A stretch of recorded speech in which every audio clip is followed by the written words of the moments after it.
ወደ ቤተሰቦቼ ተመልሼ መጥቻለሁ። ተመልሼ ስመጣ ዛሬ ግን ሩታዬ በጣም አሳዝናኛለች። አልዋሻችሁም። እውነት ለመናገር አንጀቴ ነው የበላችኝ። እውነቷንም ይመስላል ትዳሯን ቤቷን የምትፈልግ ይመስለኛል።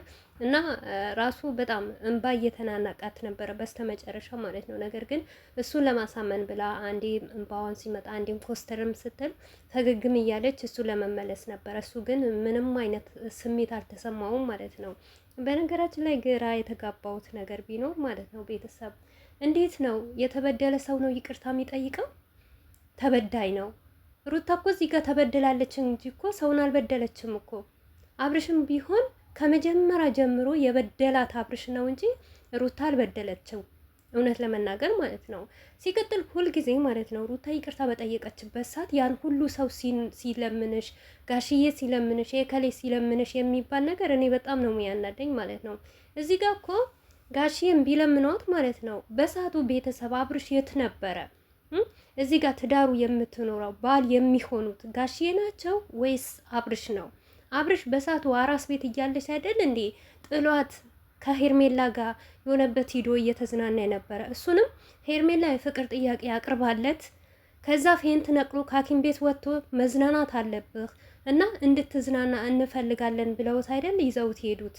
ማን ነው የሚዝናናው? የወለደች ሴት ወይስ የፍቅር ጥያቄ ተቀርቦለት ፌንት የነቀለ ሰውዬው ነው ማለት ነው? እኔ በጣም ነው የሚገርመኝ ማለት ነው። እውነት ለመናገር ሩታ ጠንካራና ጀግና ብርቱ ሴት ስለሆነች ነው እንጂ አንዳንድ ሴት ብትሆን የቀልድም ቢሆን ትሰበር ነበር። ምክንያቱም ሩታ እርጉዝ በሆነችበት ሰዓት ያላሳለፈችው ስቃይ የለም አይደለም። ከዛ መከራ እንደዛ እያለቀሰች ኦዲየንስ ራሱ ምናክል እንደሚያረጋት ምናክል እንደሰደባት እርቃናዋን ፈቶ እስከምትለቅ ድረስ ማለት ነው። ግን ያንን ሁሉ ነገር አብርሽ ከጎኗ ቢሆን የዛኔ እውነት አስቡትማስ፣ በደንብ አድርጋችሁ አስታውሱት ካላስታወሳችሁት ማለት ነው። አብርሽ በዛን ሰዓት እርግዝና ባለችበት ሰዓት እንዳሁን ልጄ ቢል ልጄ ማንም እንዳይነካብኝ የልጄ እናት ናት እርጉዝ ናት ብሎ ቢንከባከባት ያንን እርቃናዋን ፈቶ አትለቅም ነበር። እውነት አንዳንዴ አስቡ፣ ለራሳችሁ ስሜት ብቻ ይቅርታ የሚጠይቅ ማንም ይቅርታ ይጠይቃት። እዚህ ጋር አብርሽ ይቅርታ ተስተካክሎ በቃ ቤቴን ትዳሬን እመራለሁ ብሎ ይቅርታ እስካልጠየቃት ድረስ ማንም የፈለገ ነገር ድንጋይ ቢፈጥን ሩታ ልትቀበለው አትችልም። ምክንያቱም ከጋሽዬ አይደለም የምትኖረው፣ ወይም ደግሞ ከእህቱ ከኤፍሬም ጋር አይደለም የምትኖረው። እዚህ ጋር የምትኖረው ከአብርሽ ጋር ነው። ነገ ጋሽዬን ብላ ይቅርታን ተቀብላ ብትገባ መልሶ እንደዛ ቢሰብራት ምን ታመጣለች? ምንም አታመጣም አይደል? እና የሚኖሩት አብርሽና ሩታ ናቸው እንጂ ጋሽዬ ወይም የተለያየ ሰዎች አይደሉም። በነገራችን ላይ ሁሉም ሰው አብርሽ አንተ ላይ ነው የሚፈርደው። አንዳንድ ሰው እኔ እንጃ ሴት ሆናችሁ የሴትን ህመም እኔ እንጃ እኔ ሚዲያ ላይ ሩታ ካረገዘችበት ጀምሮ ሁሉ ነገራቸው ሚዲያ ላይ ነበረ። ነፃነት ከመጣች ጀምሮ ማለት ነው። ይቅርታ ራሱ ሲጠይቃት አንድ ቀን ለሄርሜላ እንዴት ነው ይቅርታ ያጠየቃት? የሆነ ጊዜ ሩታ እኔ በቀን ነው ያለች ጊዜ በማግስቱ ሂዶ እንዴት ነው ይቅርታ ያጠየቃት? እንደዛ እንኳን ይቅርታ አልጠየቃትም። በነገራችን ላይ እኔ በጣም ይቅርታ አድርጉልኝ ነው ማለት ነው። እዚህ ጋር አብርሽ አሁን ልቡ ወደ ውጭ ለምደዋል። እኔ ሩታ እሺ ብትለን እውነት ሩታ አቋም ቢኖራት ከዚህ ነገር ብትልቅ ይሻላል።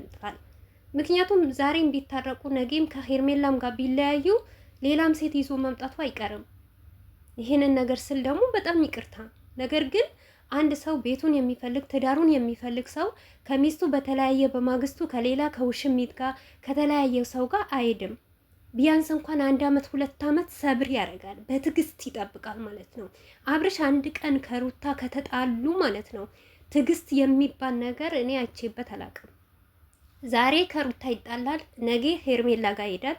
ከሄርሜላ ጋር ሲጣላ ደግሞ ከሩታ ጋር ሲሆን ደግሞ ሄርሜላን ትቶ ወደ ሩታ ጋር ይሄዳል። ገባችኋ? በተለይም ደግሞ አብርሽና ሩታ በጣም ጥላይ ከሆኑ ከተጣሉ ሳምንት እንኳን ይቅርና አንድ ቀን ለብቻው ውሎ አያድርም። አንድ ቀን ለብቻው ቪዲዮ ሰርቶ አያውቅም። አንድ ቀን አዝኖ አናውቀውም። በቃ ከሩታ ከተለያየ በኋላ በደስታ በጨዋታ በቃ ደስ በሚል ነገር ነው የሚመጣው እና ያንን ነገር አምሮታል ማለት ነው። በተለይ ደግሞ በነገራችን ላይ ማለት ነው ሸገር ላይ እዩ ሴቱም ወንዱም ማለት ነው እንዴት እንደሚኖር ማለት ነው። አሁን ሴቷ የሸገር ሴት የትኛው ወንድ ላይ ነው ዘላ የምታቅፈው ዘላ የምትስመው ማለት ነው? ወንዱም ደግሞ እንደዛው ሴቷ ላይ ማለት ነው። አብርሽ መቼ ነበረ መሰላችሁ አብርሽና ሩታ በቃ ትክክለኛ ማንነታቸው የሚኖሩት ቡታጀራ ላይ ነበረ። አሁን ሸገር ላይ የአብርሽ በተለይ የአብርሽ ጓደኞች ማለት ነው። ሩታ እንግዲህ ሚዲያ ላይ ስናይ ከጽጌ እንጂ ሌላ ጓደኛ እንደሌላት ነው የምናውቀው። ከአንድ ሰው ጋር መታ ከአንድ ሰው ጋር ዩ ያዙኝ ልቀቁኝ ስትል አናውቅም። ግን በአብርሽ ዙሪያ ያሉት ጓደኞች ማናቸውን በትዳር አልተያዙ። ትዳር ማለት ይሄ የራሳችን ነው። የትኛውም ሴት ብትሆን ማለት ነው። የት ወጣህ፣ የት ገባህ፣ ምን ሰራህ፣ ምን አረክ የሚባል ይሄ ቁጥጥር ላይ የትኛውም ባለ ትዳር ላይ አለ። ሴቷ የትኛው ምክንያቱም ትዳርዋ ስለሆነ ቤቷ ስለሆነ ማናችንም ሴት እኔ እንጃ ሩታ ብቻ አይደለም ያንን ነገር ጫናታ ሊፈጥርበት ይችላል። ገባችኋል? በትዳር ዓለም ስትኖሩ በዛ ላይ አሁን ልጅ መጥቷል። የልጅ ኃላፊነት አለ፣ የሚስት ኃላፊነት አለ። ያንን ነገር ደግሞ እሱ እኔ እንጃ ተቻችሎ መኖር አይፈልግም። በነገራችን ላይ አንዳንድ ሰው እኔ በእርግጥ ትዳርን አላየውም፣ ነገር ግን እኔ በወንድሞቼም በእህቶቼም እያየው ነው። ትዳር ላወቀስበት ሰው እኔ እንጃ በጣም እኔ እንጃ የኢማን ግማሽ ነው ሲባል እውነት ይመስለኛል አንዳንዴ ማለት ነው። እና ትዳር ካወቁበት በጣም ደስ የሚል ዓለም እንደሆነ ነው ማቀው ማለት ነው። አብርሽ ግን እንደዚህ እኔ እንጃ ለቤቱ መኖር ለራሱ መኖር አይፈልግም። ከሰው እንደዚህ የሆነ እየወጣ እየገባ በቃ እንደማን ምንም ነገር እንደሌለበት ነገር ነው የሚፈልገው ማለት ነው። እና በዚሁ አጋጣሚ ሩታዬ በቃ አለቀ። አሁንም ቤትሽም ለቀሽ እኔ ቤቱን እንደውም በመጀመሪያ ደረጃ ራሱ ለቃ ብትወጥ የራስዋም ህይወት ኖረች አልኖረችም በጣም ደስ ይለኛል። በዛ ቤት ብዙ መከራ ስቃይ አይታለች። ሞር እንኳን ጓደኛዋ ሲመጡ አንዳንድ ሰው ሲመጡ አብርሽ ለምን መጣስ ቤቴ ነው ምናምን እያለ ብዙ ጊዜ በጣም በንዴት ስሜት አንቺ እንደፈለግሽ መሆን ትችያለሽ፣ ውጭ ወጥተሽ መዝለልን መጫወትም ትችያለሽ፣ ነገር ግን በእኔ ቤት እንዳትያት በእኔ ቤት ማንም እንዳይገባ እያላት ነበረ። ያንን ነገር ለማድረግ ፈልጋ ይሁን አላውቅም። ብቻ ዛሬ በጣም ነው ያሳዘነችኝ ማለት ነው። ምንም ቢሆን ከሱ የበለጠ ሩታ አላጠፋችም። ከሱ የበለጠ ሩታ አልበደለችውም።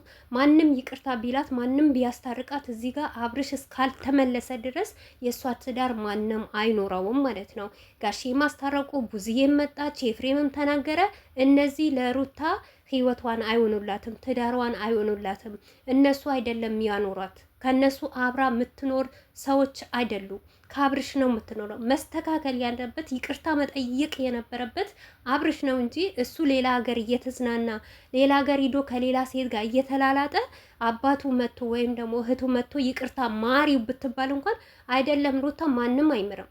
በየጊዜ በተለያየ ጊዜ ጋሼ ሲለምንሽ ጋሼማ ሲያቅታቸው እኮ ነው ያንተ ሁኔታ ያንተ አያያዝ ያንተ ምን እንደምትፈልግ አንተ አውጥተህ ሚዲያ ላይ ስታሳፍራቸው እኮ ነው ሩታ ይሰብር አድርጊ ትዕግስት አድርጊ እያላት ነው እንጂ በአንተ እንኳን ከአንተ የበለጠ ጋሽዬ በጣም ይረዳታል ሩታን ማለት ነው።